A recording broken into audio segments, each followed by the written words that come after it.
नमस्कार, राशि मंथन में आपका स्वागत है।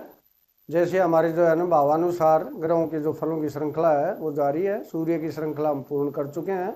आज हम चंद्रमा की श्रृंखला लेके आए हैं। यानी आज हम ये चर्चा करेंगे कि चंद्रमा यदि प्रथम भाव यानी लगन भाव में, द्वितीय भाव में, तृतीय भाव में और चतुर्थ भाव में हो तो वो क्या फल देगा। तो उसके लिए सबसे पहले हमें ये पता होना चाहिए कि जो चंद्र है वो किन किन चीज़ों का कारक है। तो हमने यहाँ लिखा हुआ है इसमें। तो ये चंद्रमा जो है ये हमारा मन का कारक है और मन के साथ मानसिकता भी आ गई और चंचलता, क्योंकि चंद्रमा मन हमेशा चंचल ही होता है। यानी उसमें अस्थिरता होती है, स्थिरता कम होती है, मन भटकता ही रहता है, कहीं ना कहीं छलांगे लगाता रहता है इनकी तरह से। तो यहाँ मन, मानसिकता, चंचलता हमने लिखा है, इसको अस्थिरता भी कह सकते हैं हम।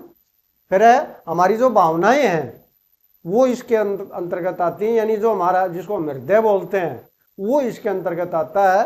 तो भावना, लगाव, शांति, भाई जो एक प्रकार से लगाव हमारा आपस में रिश्तों का जो लगाव है तो वो चंद्रमा के अंतर्गत आता है। माता, ममता, नींद, यानी माँ जो है उसका कारक भी चंद्रमा है और ममत्व या ममता का कारक भी वो है और हमारी नींद का कारक भी जो है वो चंद्रमा होता है। फिर सुख, घर, वाहन, यात्रा, यानी सुख कैसा भी सुख क्यों ना हो वो हमारा चंद्रमा के अंतर्गत आता है। और फिर क्योंकि चतुर्थ भाव का जो है ये कारक माना गया है, अकाल पुरुष कुंडली में स्वामी माना गया है, तो उसमें घर, वाहन ये भी आगे और यात्रा जैसे हमारा जो तीसरा भाव होता है उससे संबंधित आती है ये चीजें, क्योंकि यात्रा का भी कारक है। भोजन, दूध, पानी, तो ये क्योंकि दूसरे भाव में उसका होता है तो वहां जो है इसको जो भोजन है हमारा उसका भी कारक माना गया है और दूध और पानी का भी इसको कारक माना गया है। धन, नगद, पैसा, और साथ साथ में इसको जो है जो भी धन संपत्ति सारी आ जाती है, लेकिन खासकर कैश, नगद पैसा है वो सारा का सारा चंद्रमा के अंतर्गत आता है। और अब जो हमारे शरीर के अंग है तो बाईं आंख, जैसे सूर्य की दाईं आंख थी तो बाईं आंख इसके अंतर्गत आती है। और फेफड़े, क्योंकि कफ का कारक है तो जो खांसी, जुकाम, निमोनिया वगैरह इस टाइप की जो शिकायतें होती हैं तो उनका कारक भी जो है वो चंद्रमा है। तो इन चीज़ों को हम साथ में लेके, इन चीज़ों को ध्यान में रखते हुए, और अब हम चर्चा करेंगे कि भाई चंद्रमा जो है किस भाव में होता है तो क्या फलित वो करता है, क्या परिणाम वो देता है। तो सबसे पहले हम आते हैं प्रथम भाव हमारा यानी लगन भाव। तो लगन भाव जो है हमारा वो तनु भाव या तन का भाव, देह का भाव जो है वो है हमारा। तो उसमें मुख्य तौर से तो हम शरीर की चर्चा करते हैं कि भाई शरीर कैसा होगा, कितनी उसकी लंबाई होगी, कैसा उसका रंग होगा, सुंदर होगा या सुंदर होगा, बलवान होगा जो है, कमजोर होगा, निर्बल होगा, वो सारी चीजें इस भाव से हम देखेंगे। लेकिन क्योंकि ये लगन भाव है तो इसमें सब कुछ आ जाता है, हमारा पूरा जो जीवन है वो भी इसी के अंतर्गत आता है। यानी इस जो भाव का प्रभाव पूरी कुंडली के ऊपर रहता है। तो इसमें जो कुल मिला के जो हमारा व्यक्तित्व है वो सारी चीजें इसके अंतर्गत आती हैं। तो यहां पर अगर चंद्रमा बैठ जाए तो क्या परिणाम देगा। तो सबसे पहले शारीरिक तौर पर अगर हम देखें तो सुंदर होगा, गोरा रंग होगा, जो ऊंचाई है, लंबाई है, वो अगर सिर्फ चंद्रमा को हम देखें तो सामान्य ऊंचाई होगी। और बाकी जो ग्रहों का प्रभाव है, भाई किसकी दृष्टि है, कौन साथ बैठा है, तो उनका अपना जो है वो फल होगा। उसके बाद जो उसके साथ साथ स्वास्थ्य हम देखें व्यक्ति का तो उसको खांसी, जुकाम, निमोनिया इस तरह की शिकायतें हो सकती हैं।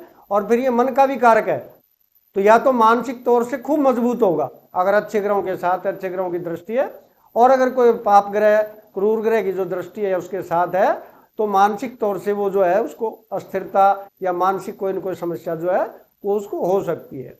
और उसके बाद जो क्योंकि जो है ना लगन में होता है तो माँ का प्रभाव जो है उस व्यक्ति के ऊपर ज़्यादा होता है। और माँ का प्रभाव का यहाँ मतलब है, कई बार तो ये भी देखा गया है कि उसकी शक्ल सूरत भी माँ जैसी होती है, और कई बार तो जो बीमारियां भी हैं जैसे माँ को जो बीमारियां वही बीमारियां आती है। तो माँ से काफ़ी प्रभावित ये व्यक्ति रहता है, ज़्यादातर माँ का भक्त देखा गया है। और बल्कि ज्योतिष ये मानती है कि अगर यहाँ चंद्रमा हो तो उसको माँ के खिलाफ कभी नहीं होना चाहिए। जब तक उसकी माँ का आशीर्वाद उसके साथ है उसको जीवन में कम से कम दिक्कतें आती हैं। तो यहाँ कुल मिला के जो है अगर एक अस्थिरता को अगर हम थोड़ा सा कंट्रोल कर लें तो उसके अलावा जो है ये चंद्रमा इस भाव में काफ़ी अच्छे फल देता है। अब आते हैं हम दूसरे भाव पर हमारा। तो जो दूसरा भाव है वो हमारा धन भाव कहलाता है। और धन भाव में भी जो मोटे तौर पर जो हमारी बचत है, जो है जो नगद पैसा है या जो सोना चांदी है, हीरे जवाहरात हैं या कोई फिक्स डिपॉजिट वगैरह करा रखी है, इस टाइप का जो इस प्रकार का जो पैसा है वो इसके अंतर्गत आता है। फिर हमारी वाणी है और उसके बाद जो है भोजन हमारा है वो भी इसके अंतर्गत आता है और हमारा कुटुंब इसके अंतर्गत आता है।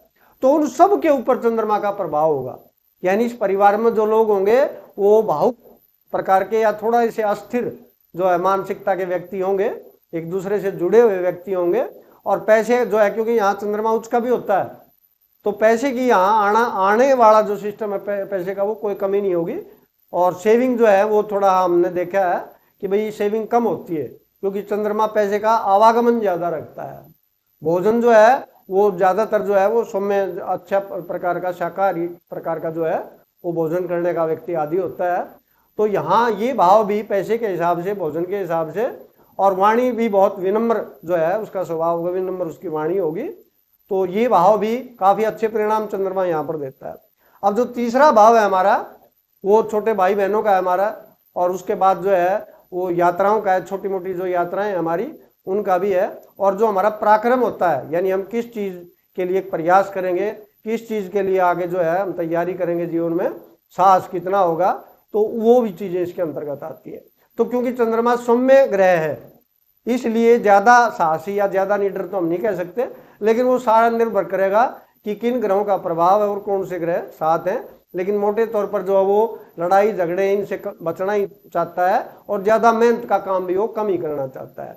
यात्राएं, हाँ, जो जीवन में यात्राएं लगी रहेंगी इसके जीवन में, जिसका भी चंद्रमा यहाँ होता है वो यात्राओं, बल्कि कोई ना कोई व्यवसाय भी वो ऐसा ही करता है जिसमें यात्राएं उसकी होती रहती है, चाहे वो कहीं भी काम क्यों ना करे, रोज कोई न कोई जो है ऐसा है कि कुछ दूर उसको आना जाना जो है वो पड़ता है। उसके बाद आते हैं हम चतुर्थ भाव के ऊपर। तो चतुर्थ भाव जो है इसका खुद का भाव है कालपुरुष कुंडली में, और ये जो है हमारा भाव ये माँ का भाव है। और जो सुख सुविधाएं हमारी जो भी हैं, मकान है, वाहन है, जो भी जीवन की सुख सुविधाएं होती है वो सारी की सारी जो है इसके अंतर्गत आती हैं। तो चंद्रमा जो है कि इस भाव के लिए, क्योंकि खुद का भाव है, तो उसमें कोई किसी प्रकार की कमी नहीं छोड़ेगा, बढ़िया मकान होगा और माँ का स्वभाव बहुत बढ़िया होगा, माँ का प्रभाव होगा। और जो वाहन वगैरह है वो भी बहुत अच्छे प्रकार के जो है वाहन होंगे। यानी यहाँ अगर सही ग्रहों का साथ हो, सही ग्रहों की दृष्टि हो, तो चंद्रमा बहुत ही अच्छा माना जाता है। और एक साथ में क्योंकि ये शांति का भी कारक है, तो यहाँ पर जिसका चंद्रमा होता है वो ज्यादातर ये देखा गया है कि वो घर से कम निकलना चाहते हैं, वो बाहर कम जाना चाहते हैं, वो ज्यादातर सुख घर में ही महसूस करते हैं। वो कहीं भी चले जाएं नींद उनको घर में ही सही आती है। यानी सबसे ज्यादा जो उनको शांति मिलती है तो अपने घर में ही उनको शांति मिलती है। तो ये हमारे आज के चंद्रमा के जो 4 भाव हैं, अगले 5वां 6वां 7वां 8वां लेके अगली वीडियो में आएंगे। नमस्कार।